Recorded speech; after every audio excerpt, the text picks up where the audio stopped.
Hello everyone, this is G and I'm back with another video. So this is going to be a quick video.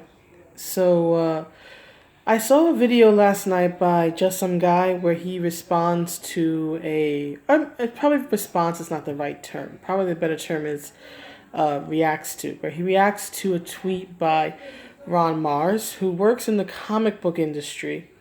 And Ron was replying to another person and another comics writer, I believe, named Patrick Zilcher. I know that Ron and Patrick are not exactly the most popular guys in comics, in particular with the way they interact with fans. But basically, what Ron said in this tweet was that, for him at least, right, that the fans are not his customers, right? Which, in my opinion, is also trying to say that he's not accountable or responsible to the fans. He gives this sort of like chain of command, I guess you could say, where he explains that it's the publisher who hires him. Publishers hire the writers do their job, right? The comic gets published, the publishers sell the comics to the retailers, and then the retailers sell the comic. The retailers in this case being comic shops, which are a dying breed of their own, but then that the retailers ultimately sell to the fans. So that no, the only person he's responsible to or has to answer to is the publisher, right? The publisher in this case being the companies like Marvel or DC, Image, Dark Horse, whoever he's working for, right? Whoever brought him on.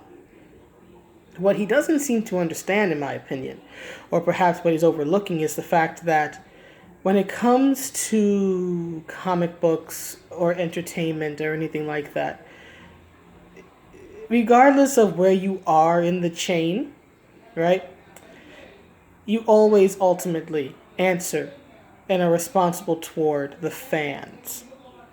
Because the fans are the ones who will make or break your character, your book, and your career. For example, characters like Wolverine, Wonder Woman, the X-Men, Batman, Superman, and others are popular because they have large fan bases.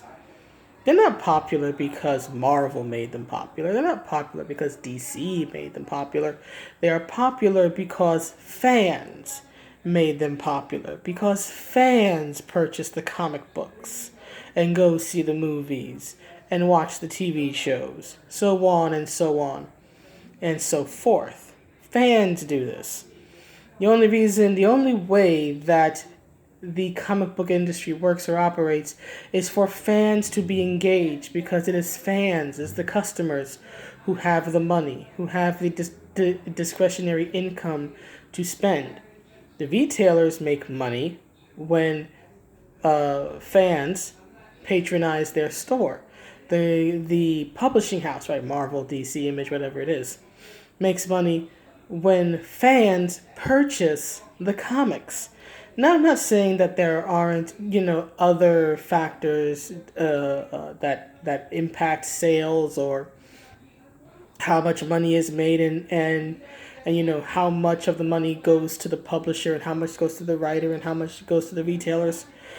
Right, that's all sort of advanced business stuff that's a bit beyond me. That's backstage politics and whatnot. But to basically say that the fans have no say and that he as a writer is not responsible toward the fans is just erroneous, in my personal opinion.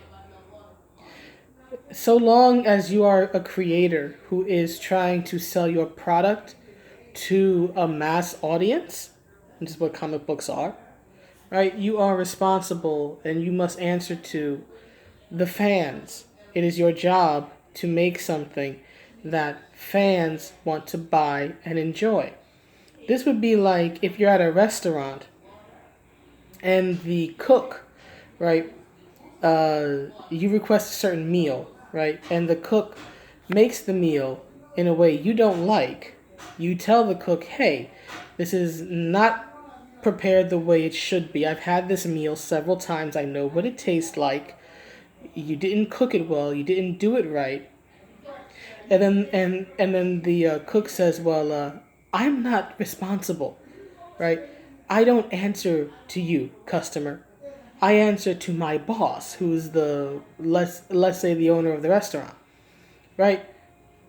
Most people would not tolerate such disrespect coming from a cook, because that cook is preparing something and making something they paid for, that they are literally consuming, literally eating, and putting into their bodies.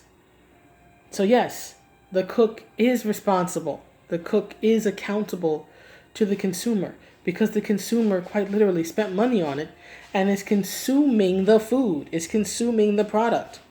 And in my opinion, it's not all that different with comics or movies or other media, right? Music and whatnot, that you consume, that you spend money on. If I'm buying your product, yeah, you have to answer to me. You have to make something that I will enjoy multiple times, and then when the next album or the next game or the next comic goes out, I go, ooh, I want that, I want that, I want that. But apparently Ron and Mr. Zilcher and others don't seem to realize that, or perhaps they're so high on their own supply, right? They're so high on their own egos that they think they are above the power of the fans or the will of the fans. You're not. No one is. No one in the comics industry is above the fans. The fans, sooner or later, get what they want. You have superstar writers in comics, right? Such as, if you go way back, Jack Kirby and Stan Lee and Chris Claremont and Walt Simonson and John Byrne and Nocenti and many others. These days, the only one that I can think of that really stands out and is well spoken of is probably Sean Gordon Murphy, right? But this is because of fan response to these writers and to the stories they told. Fan response. Marvel didn't make Chris Claremont a household name and forever associated with the X-Men. Chris Claremont did, by writing these amazing characters and these amazing stories. Now, is he the only one? No, of course, it's never a one-man show. But he's associated with that book because he was the one who was able to rescue it when, or at least one of the people who was able to rescue it when it was about to be canceled back in the mid-70s. And he took it from being this virtual unknown to becoming a worldwide phenomenon and cultural icon for a time. And that by the time he left the book in the early 90s, I think 1991 or 1992, he had about a 15-year run from 1975 to the 91 or 92. That the issue of, I think it was, because there were two X-Men books. I think it was X-Men #1 that he did with Jim Lee back in the early 1990s. I think 1992. That sold millions and millions, as The Rock would say, of copies. And is one of the highest selling, if not the highest selling, single issue of an American superhero comic of all time. People bought X-Men because Chris Claremont was a damn good writer. And him being on the book signaled that it was going to be a high quality work. And people began to buy the book, not just because they liked the X-Men, but because they liked Claremont's take on the X-Men. So yeah, it is the fans who make the book. It is the fans who make the character. It is the fans who make the writer. And I'm going to bring up two instances of when fan, I guess you could say, outcry, both resurrected a character and killed a character. One from Marvel, one from DC. I'm going to start with DC. Now, in the 80s, in the mid and late 80s, Jason Todd was Robin. He was the second Robin after Dick Grayson had gone off on his own. They told that story, and he became Nightwing, right? Became his own man. Jason Todd was not well received as Robin.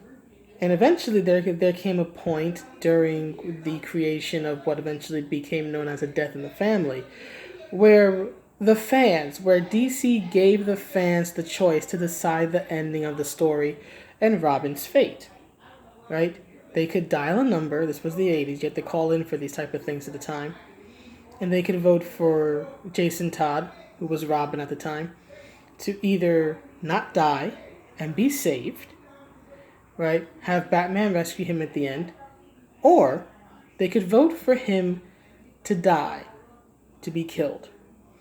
Spoilers for anybody who hasn't read this story and doesn't know its ending after, 30-some years at this point. Robin dies.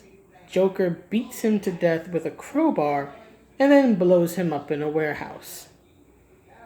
That wasn't DC deciding how his story should go. That was the fans. DC put a character's fate in the fans' hands and the fans said, kill him. That is the power of the fans. Now, I'm going to tell a different story, one from Marvel. In the 70s, I believe it was the 70s or the 80s, Ann Nocenti was working on a comic book called Spiderwoman, right?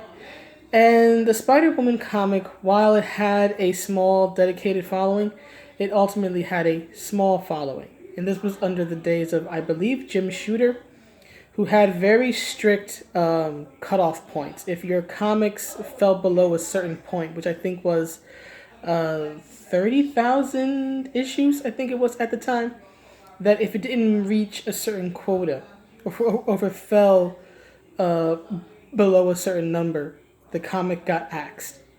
It got killed. So eventually, this is what happened to Spider-Woman, right? And the story ended. And Ann Nocenti wrote a story called The Death of Spider-Woman. Well, when this issue was released, Marvel at that time got a huge backlash from fans of the book saying, hey, I like this character. I related to her. I was enjoying these stories. Why did you get rid of her? And that fan backlash, that fan response, right?